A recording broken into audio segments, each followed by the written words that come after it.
सर्वप्रथम माझ्या भीम सैनिकांना क्रांतिकारी जय भीम आणि नमो बुद्धाय। नितीन गडकरी साहेब म्हणाले, माझ्या आयुष्यात मी जे काही मिळवले ते भगवान बुद्धांचे आशीर्वाद आहे। केंद्रीय मंत्री नितीन गडकरी यांनी शांततेला चालना देण्यासाठी बुद्धाचे तत्वज्ञान आत्मसात करण्याच्या गरजेवर भर दिला आणि जागतिक परिस्थिती महायुद्धाच्या उंबरवट्यावर असल्याचे निरीक्षण नोंदवले। बिहारच्या बोधगया येथील महाबोधी मंदिरात युनेस्कोच्या जागतिक वारसा स्थळांचे व्यवस्थापन करणाऱ्या ट्रस्टने आयोजित केलेल्या कार्यक्रमात बोलताना नितीन गडकरी म्हणाले, आज जग एका मोठ्या समस्येला तोंड देत आहे। हे महायुद्धाच्या उंबरवट्यावर असल्याचे दिसते। हीच वेळ आहे जेव्हा आपण विश्वशांतीची आकांक्षा बाळगली पाहिजे।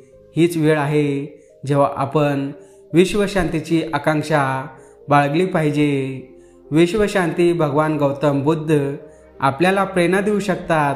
नितीन गडकरी यांनी बुद्धांशी त्यांचे वैयक्तिक संबंध देखील शेअर केले आणि बाबासाहेब आंबेडकरांनी बौद्ध धर्म स्वीकारला ते ठिकाण म्हणून नागपूर त्यांचे जन्मगाव आणि मतदारसंघ अधोरेखित केले। आणि ते पुढे म्हणाले, मला तत्कालीन महाराष्ट्र सरकारमधील मंत्री म्हणून नागपूर दीक्षाभूमीला फिनिशिंग टच देण्याचे सौभाग्य मिळाले, जिथे काम काही काळ रखडले होते। माजी भाजप प्रमुख यांनी महाराष्ट्राच्या माजी मंत्री सुलेखा कुंभारे आंबेडकरवादी बौद्ध यांचा उल्लेख माझी बहीण असा केला, ज्यांनी नागपूर येथील ड्रॅगन पॅलेस मंदिराच्या बांधकामात मोलाची भूमिका बजावली होती, असे नितीन गडकरी साहेब सांगतात। आणि पुढे म्हणाले, मी माझ्या आयुष्यात जे काही मिळवले आहे ते भगवान बुद्धाचे आशीर्वाद आहे, जे मला कार्य करण्यासाठी सतत प्रेरणा देत आहेत।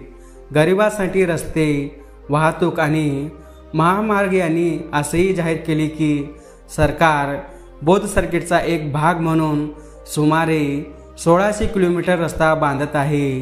अंदाजे 22,000 कोटी रुपये खर्चून 1,100 किलोमीटरचे काम पूर्ण झाले आहे आणि 2025ला आणखी 370 किलोमीटरचे काम पूर्ण होईल। उर्वरित 130 किलोमीटरसाठी निविदा प्रक्रिया सुरू आहे। नितीन गडकरी यांनी स्पष्ट केले की बिहार आणि उत्तर प्रदेशमधील महत्त्वाच्या ऐतिहासिक स्थळांना उंच दर्जाचे बहुलेन रस्त्यांनी जोडणे बोधगया हे बुद्ध सर्किटमधील प्रमुख स्थानांपैकी एक आहे। नितीन गडकरी म्हणाले, हे स्थान बोधगया जिथे बुद्धांना ज्ञान प्राप्त झाले ते असेच एक ठिकाण आहे, हे सांगण्याची गरज नाही, असे नितीन गडकरी साहेब सांगतात। मित्रांनो, हा व्हिडिओ तुम्हाला कसा वाटला कॉमेंट करून नक्की कळवा। तोपर्यंत जय भीम, नमो बुद्धाय, जय संविधान।